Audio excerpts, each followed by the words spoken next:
O Brasil ocupa o 5º lugar no ranking de países que mais têm mulheres assassinadas todos os anos.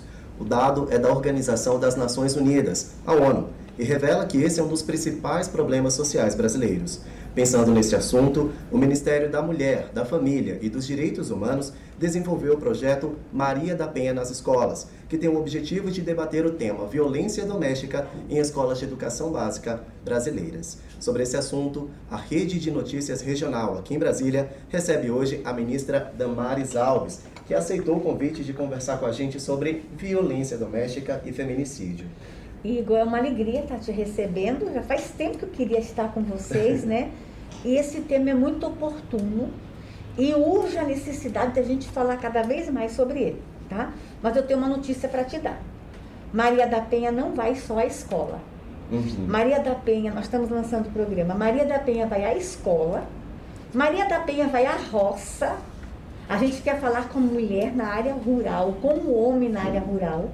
Nós estamos lançando Maria da Penha vai à aldeia. A gente quer falar sobre violência contra a mulher em área indígena, tá? E a gente está lançando também o Maria da Penha vai à praia. A gente vai trabalhar nas cidades do litoral, especialmente no momento de alta temporada. Então eu quero dizer que Maria da Penha vai ter muito trabalho agora.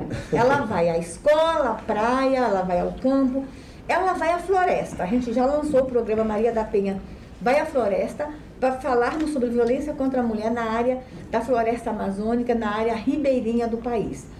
Agora, o Maria da Penha vai à escola, ele é extremamente interessante, porque a gente vai falar com o adolescente, com a criança, sobre a violência contra a mulher. Qual a importância de envolver crianças e adolescentes em um tema tão complexo, ministra? A gente acredita que a violência contra a mulher, ela tem que ser trabalhada lá na infância.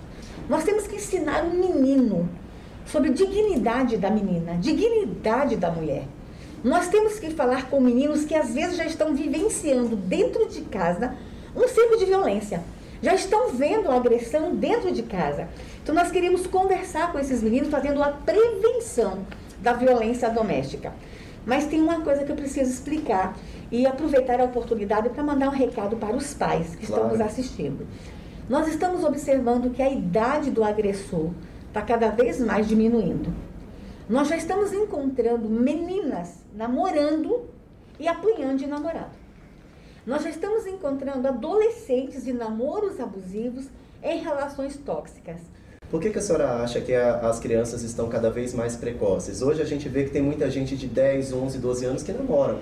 Qual é o grau de periculosidade nisso, ministra? Primeiro que não tem uma maturidade. Namoro também envolve responsabilidade e maturidade. E vamos conversar aqui sério, criança não namora nem de brincadeira. E a gente está vendo que os namoros estão começando cada vez mais cedo. E por consequência, a agressão à mulher está começando cada vez mais cedo. Então eu queria mandar um recado para o papai e mamãe que está me assistindo. Me permita, Igor. Claro. Como é que está a sua filha quando volta de um passeio com o namoradinho?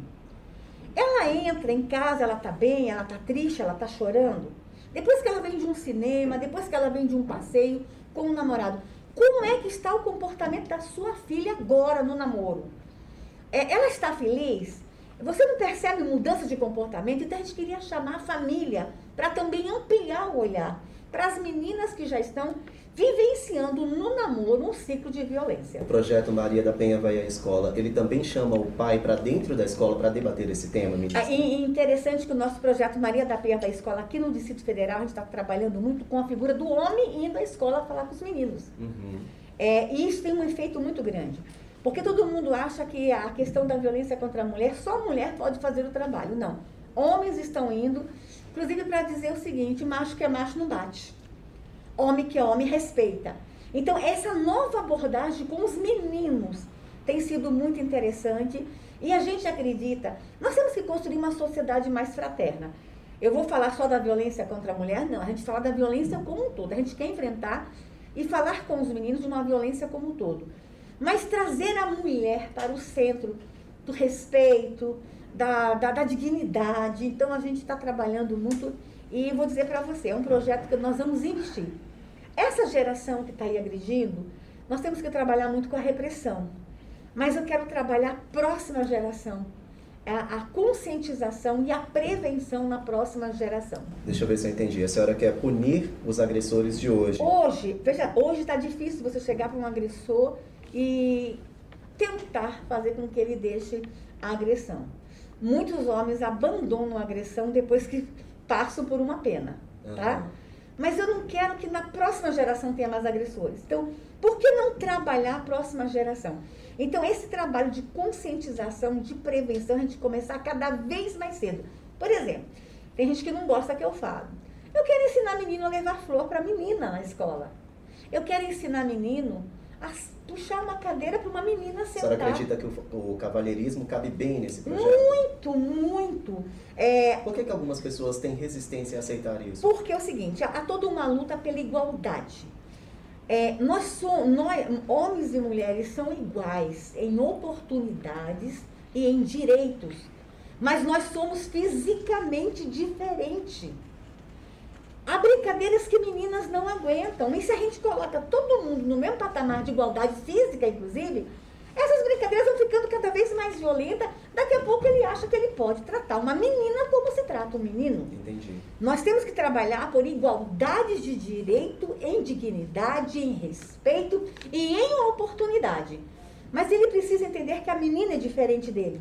Ele precisa entender que a menina, ela tem sensibilidade. A menina tem mais sensibilidade que o menino. Então, assim, colocar todo mundo como igual, não, nós somos biologicamente diferentes. Sim. E a gente também trazer a menina para essa conscientização.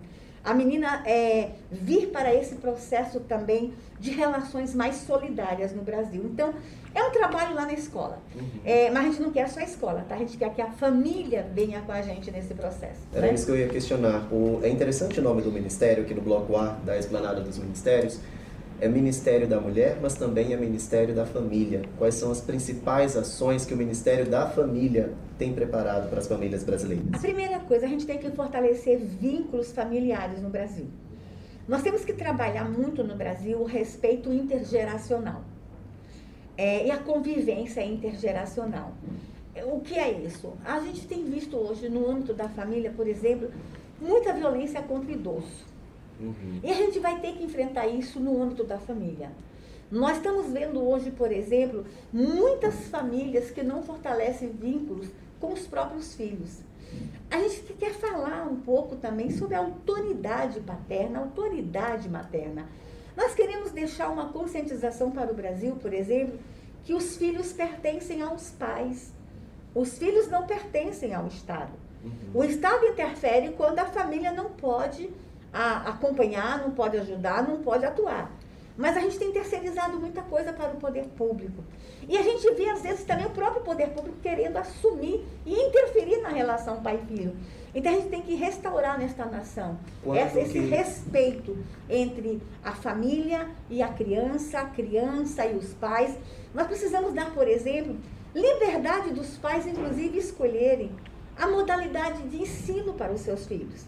Você ia perguntar quando que o Estado pode interferir. Exatamente, na prática. Nós temos hoje no Brasil famílias que fazem o ensino domiciliário, homeschooling. Essas famílias decidiram alfabetizar os seus filhos em casa. Querem gastar mais tempo com suas crianças. Aí o Estado vem e fala, não, você é obrigado a matricular sua criança com 6 anos numa escola, com 4 anos numa escola. Isso é uma interferência do Estado na família. A família que tem condições e quer alfabetizar seus filhos em casa, educar seus filhos em casa, sem isolá-los do mundo, claro.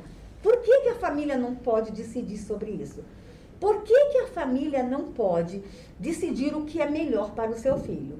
Então, a gente tem visto aí muita interferência do Estado na relação familiar e a gente precisa resgatar a autonomia da família. Mas mais que isso, a gente quer fortalecer, por exemplo, famílias como a minha. Eu sou uma mulher solteira, divorciada, com uma filha indígena. Eu e a minha filha, nós somos uma família diferente. E nós precisamos ser fortalecidas como família. Então, a gente ter esse olhar ampliado para essas novas configurações de família que nós temos no Brasil. Muitas famílias lideradas por mulheres. Famílias lideradas por avós no Brasil. Famílias lideradas, por exemplo, por homossexuais. Existem, a gente tem a configuração de casais homos formando família no Brasil. Nós não vamos acompanhar essas crianças, essas famílias que estão aí se formando desse jeito. Então, o Ministério realmente é para todas as famílias. O Ministério é para fortalecimento de vínculos. Uhum. Tá? Por exemplo, ninguém pode dizer que eu e a minha filha não somos uma família. Nós somos uma família diferente. E a gente precisa ter o respeito do Estado, a gente precisa ter o incentivo do Estado em fortalecer a minha relação com a minha filha. Então a gente vem aí com essa proposta. Eu só vou dizer uma coisa para você. Os países que investiram em fortalecimento de família são países que estão indo para o desenvolvimento. Família forte é nação forte. Veja só, uma das coisas que nós estamos fazendo na questão família, o equilíbrio trabalho e família.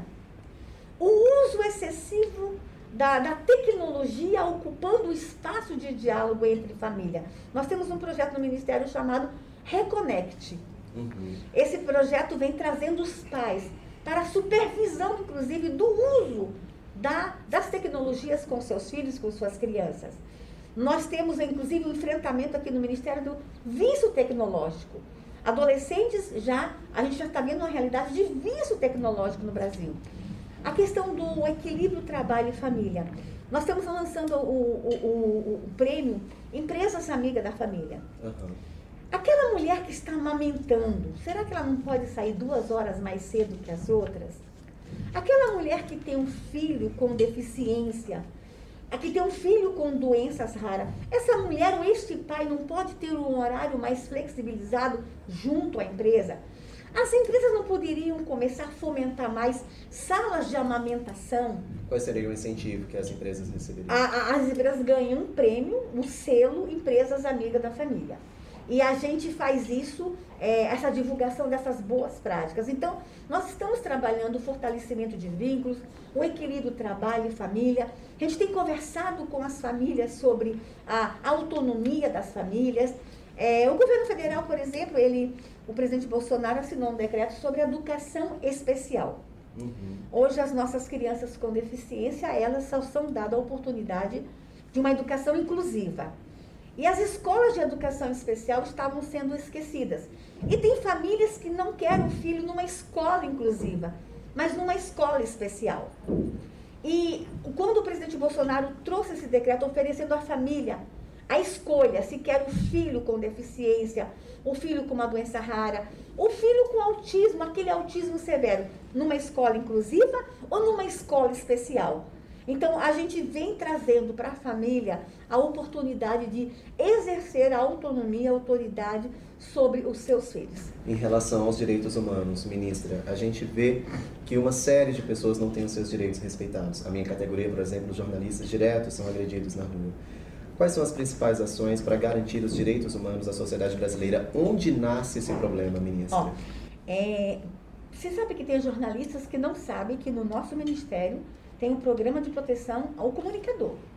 Assim como a gente tem um programa de proteção à testemunha, o programa de proteção aos defensores de direitos humanos, o programa de proteção à criança ameaçada de morte, a gente tem também um programa federal de proteção, defesa do jornalista, do comunicador. Se algum jornalista está tendo direitos violados, tem o direito de procurar o nosso ministério e pedir proteção. Nós temos muitas violações de direitos no Brasil. Nós temos crianças com direitos violados o tempo todo. A violência contra a criança no Brasil é de verdade, não é de brincadeira. Nós temos direito de povos tradicionais sendo violados. Nós temos direito da comunidade LGBT, ainda nós temos muita discriminação. Nós temos direitos deles violados. Nós temos direitos violados dos idosos. Nesse período de pandemia, Igor, se manifestou o horror com relação à violação de direito de idosos. Nós tivemos idosos agredidos, idosos amarrados, idosos acorrentados, idosos submetidos às mais terríveis fraudes bancárias. Acredito que mulheres e crianças também. Violência patrimonial contra idosos. A violência contra a mulher na pandemia também cresceu e a violência contra a criança também.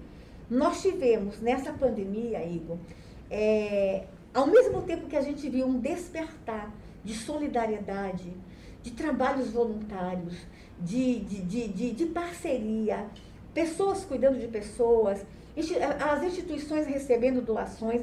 A gente viu solidariedade, mas a gente também viu nessa pandemia o lado mais desumano, o lado mais cruel de um homem, de uma mulher. A violência contra a criança, a violência contra a pessoa com deficiência. Igor. Disque 100 recebeu e o Disque 100 recebeu, nesse período, muitas denúncias de violação de direito, muitas. Então, a gente tem que fazer isso junto. Essa pauta aí de garantia de direitos, que é a pauta do nosso ministério, ela é uma pauta que tem que unir todos nós. Ela é uma pauta que todo mundo tem que vir junto.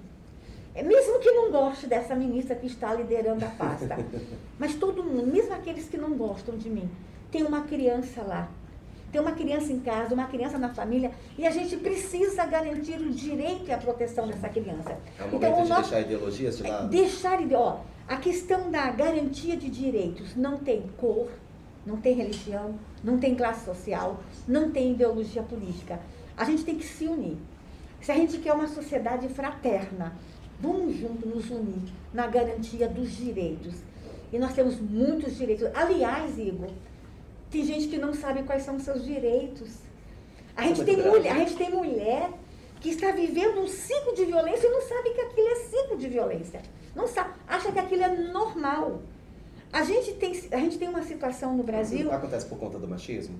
Acontece por uma questão, inclusive, que se atribui, que é cultural. Uhum. Por exemplo, Igor, nós temos uma violência no Brasil que as pessoas não querem falar sobre ela, que é o incesto. No Brasil, o incesto não é crime. O que é crime é a pedofilia. Uhum. Mas se um homem quiser casar com a sua filha, com sua irmã, ficar com ela sendo maior, ou ela tendo mais de 16 anos, sabe o que acontece? Não tem crime aí. Tá? O casamento no Brasil é proibido com menos de 16 anos, né? Não tem crime aí. Ele fica com ela. E a gente tem visto o quê? Em algumas regiões do Brasil? Mulheres sendo esposa de seus próprios pais. Uhum. E por quê? Porque às vezes ele é um provedor. Numa região isolada da Amazônia, só tem aquele homem ali como provedor. E a gente está vendo mulheres ficando com seus próprios pais no Brasil. E tem maior violência para uma mulher do que ser esposa de seu próprio pai? E aí a gente chega lá, todo mundo fala, mas isso aqui é normal, isso aqui é cultural. Então nós temos algumas práticas, algumas violações de direitos no Brasil, que é dito inclusive que é uma prática cultural, que é comum, que é normal. Então nós temos pessoas no Brasil que têm direitos violados e não sabem que têm direitos. Então é um desafio nesse país gigante que nós temos, Igor, ainda de comunidades isoladas. No meu país, só línguas indígenas se fala 274. Uhum. No meu país, nós temos povos tradicionais como ciganos. Nós temos povos tradicionais como os quilombolas. Nós temos diversos povos dentro dessa nação que precisam entender que todos eles têm que ser regidos pela Constituição e a todos eles têm que ser garantidos direitos. Ministra, quero agradecer a senhora por aceitar nos receber aqui no Bloco A da Esplanada dos Ministérios. Foi um prazer essa conversa. Muito obrigado mesmo. Uma alegria aí. Estamos aqui à sua disposição. Muito obrigado. Para a Rede de Notícias Regional de Brasília, Igor Damasceno.